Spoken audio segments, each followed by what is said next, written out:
Nous sommes toujours sur le salon avec Hélène Kérilis. Bonjour Hélène. Bonjour. Alors toi, tu fais de la littérature jeunesse depuis longtemps. Ah oui, je pense que je suis tombée dedans quand j'étais petite, mais essentiellement, je suis publiée depuis 20-25 ans environ, avec environ 80 livres à mon actif. Carrément, mais comment tu fais pour avoir toujours de l'inspiration ? Mais en fait, je m'inspire beaucoup de la culture et en particulier parce que je trouve que tout ce que les êtres humains ont inventé, tout ce que nos ancêtres nous ont légué, c'est à partir de ça c'est sur ça qu'on s'appuie pour avancer, pour aller plus loin. Donc transmettre la culture aux jeunes générations, pour moi, c'est vraiment primordial. Et en particulier la mythologie grecque parce que c'est celle que je connais le mieux, mais également égyptienne où on a un petit peu plus largement que l'Europe. Et puis l'art, parce que je suis une amoureuse d'art. Et puis je suis très sensible à la parole d'André Malraux qui a dit un jour « Il faut donner l'art à l'enfant comme on lui donne l'alphabet ». Donc ça fait vraiment partie des gènes de l'espèce humaine. Et par art, c'est au sens très large du terme. Ça peut être les danses, ça peut être les chants, ça peut être le tatouage, ça peut être la peinture, la musique, etc. Voilà. Et est-ce que dès le premier ouvrage que tu as conçu, il y avait tout ça ? Non, c'est venu petit à petit. Je pense que j'avais tout ça en moi, en germe. Et petit à petit, au fur et à mesure que j'ai exploré le domaine de l'écriture, les choses me sont apparues de manière plus claire. Parce que quand on a 80 livres à son actif, on peut se retourner et se dire quel est mon parcours, qu'est-ce que j'ai déjà fait, où suis-je arrivé et sans doute, et j'espère, j'ai envie forcément d'aller plus loin. Mais déjà, j'ai une vue d'ensemble sur ce qu'on appelle une œuvre, c'est-à-dire une production de 80 bouquins et sur ces 80 il y en a une bonne partie, une bonne moitié sur la mythologie, un gros tiers sur l'art et puis le reste des petits romans de choses et d'autres, voilà. Alors par exemple sur la mythologie grecque, comment tu procèdes ? Est-ce que tu retravailles le mythe ? Comment ça se passe ?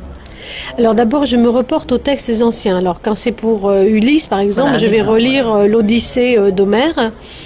Et ensuite, il va falloir que je fasse un gros travail de synopsis, c'est-à-dire voir comment l'œuvre est construite et ce qui est raconté. Ça, c'est le quoi, ce qui est à l'intérieur. Et ensuite, me poser la question du comment. Comment est-ce que je vais transmettre ça aux jeunes ?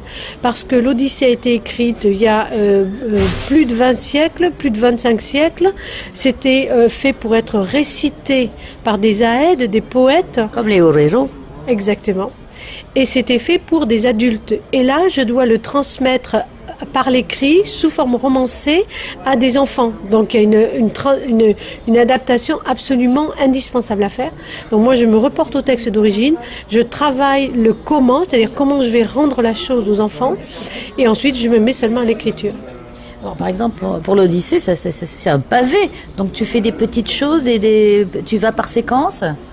Alors, Attends, pardon, c'est pour des enfants de quel âge déjà ? Voilà, alors en fait, justement, dans l'Odyssée, j'ai travaillé pour 2 âges, 9-12 ans, dans lequel j'ai fait l'ensemble de l'Odyssée, mais en supprimant, par exemple, il y a énormément de métaphores, l'aurore au doigt de rose, Ulysse au milieu ruse, etc. Bon, les enfants, si on leur met trop de descriptions, de généalogie qu'il y a dans les textes anciens, ils vont décrocher. Donc, il y a des choses dont je sais que, pour cet âge-là, c'est inutile, voilà. Et puis, j'ai une autre collection pour les 6-7 ans, donc vraiment pour les enfants qui commencent à lire. Et là, au lieu de raconter toute l'Odyssée, on raconte par petits épisodes. Par exemple, uniquement Ulysse et les sirènes. Ou alors, uniquement le retour d'Ulysse. Ou Ulysse qui descend aux enfers. Enfin voilà, à chaque fois, c'est par petits épisodes. Mais on se débrouille pour que ça fasse une histoire complète avec un début, un milieu, une fin. Donc l'enfant a une histoire complète, même s'il n'a pas l'ensemble du mythe d'Ulysse. Et ça fait des livres beaucoup plus fins, beaucoup moins de textes et surtout beaucoup d'illustrations. Et donc pour les 6-7 ans, c'est parfait. Alors qui fait tes illustrations ? Alors, ça, cette série, ma première mythologie pour les petits, c'est une série que j'ai créée, que j'ai inventée, que j'ai proposée à Attier, qui a accepté, après hésitation, parce que, bon. Et en définitive, elle a eu un succès immédiat, et je pense que c'est entre autres grâce à l'illustrateur, qui s'appelle Grégoire Valencien. Il fait une illustration qui est à la fois contemporaine et respectueuse, par exemple, de l'architecture de l'époque. Donc, il a un côté c'est à la fois production à l'ordinateur, tout en gardant des exactitudes de l'époque.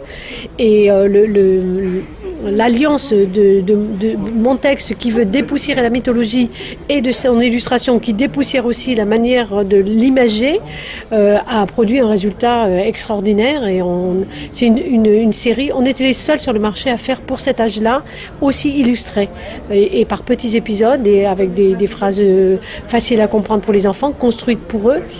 Et du coup, on en est à 14 livres au bout de 4 ans et demi, 5 ans. Et les premiers publiés ont été publiés à 5000 exemplaires. Les 2 premiers, 3 semaines plus tard, c'était épuisé. Ils ont réimprimé dans le mois qui a suivi et encore 3 mois plus tard et ça n'a pas cessé de faire le boom. Voilà. Donc maintenant, c'est quasiment l'essentiel de mes droits d'auteur. Mais c'est pas pour ça que tu te reposes. Ah non, au contraire, parce que les commerciaux disent à l'éditeur qu'on en veut d'autres. Donc l'éditeur me dit, Hélène, c'est possible d'en faire 2 cette année, parce que je sais que tu as aussi ça et ça chez tel autre éditeur. Et puis on voudrait aussi créer une nouvelle série, alors pour les plus grands, cette fois ça va être le mythe d'Isis et d'Osiris. Tu pourras écrire tout ça? Ben voyons. Alors là, en ce moment, tu sors quoi comme actualité? Alors l'actualité brûlante pour le Salon du livre de Papeete, c'est un petit livre qui s'appelle Vert, Green, que j'ai sorti vraiment en hommage et en remerciement à Lire en Polynésie, parce que j'avais depuis longtemps l'idée d'écrire une petite série dans la collection Mini Léon chez les éditions Léon Art and Stories, de faire une série sur la couleur. Mais on traitait aussi d'autres thèmes. Alors le principe de la série, c'est de choisir 13 œuvres d'art d'époques, de styles, de genres différents, et un petit personnage qui représente la maison d'édition, un petit caméléon, interagit avec ces œuvres de manière amusante, décalée, poétique, fantaisiste.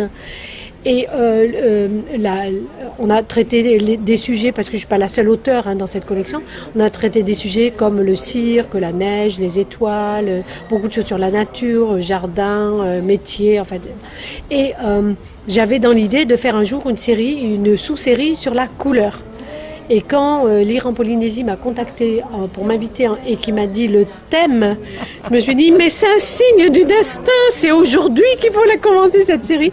Donc on s'y est mis à toute vitesse avec le graphiste, recherche d'œuvres, l'illustrateur. Et nous avons reçu en tant qu'éditeur, puisque je suis co-éditrice de cette maison d'édition, nous avons reçu des exemplaires de Vert, Green, 5 jours avant mon départ pour la Polynésie. Donc ça a été vraiment, c'est l'actualité brûlante là. Eh bien, merci Hélène, et on va se plonger dans ce Green avec délectation et dans tous les autres livres. Merci beaucoup à tous et à toi.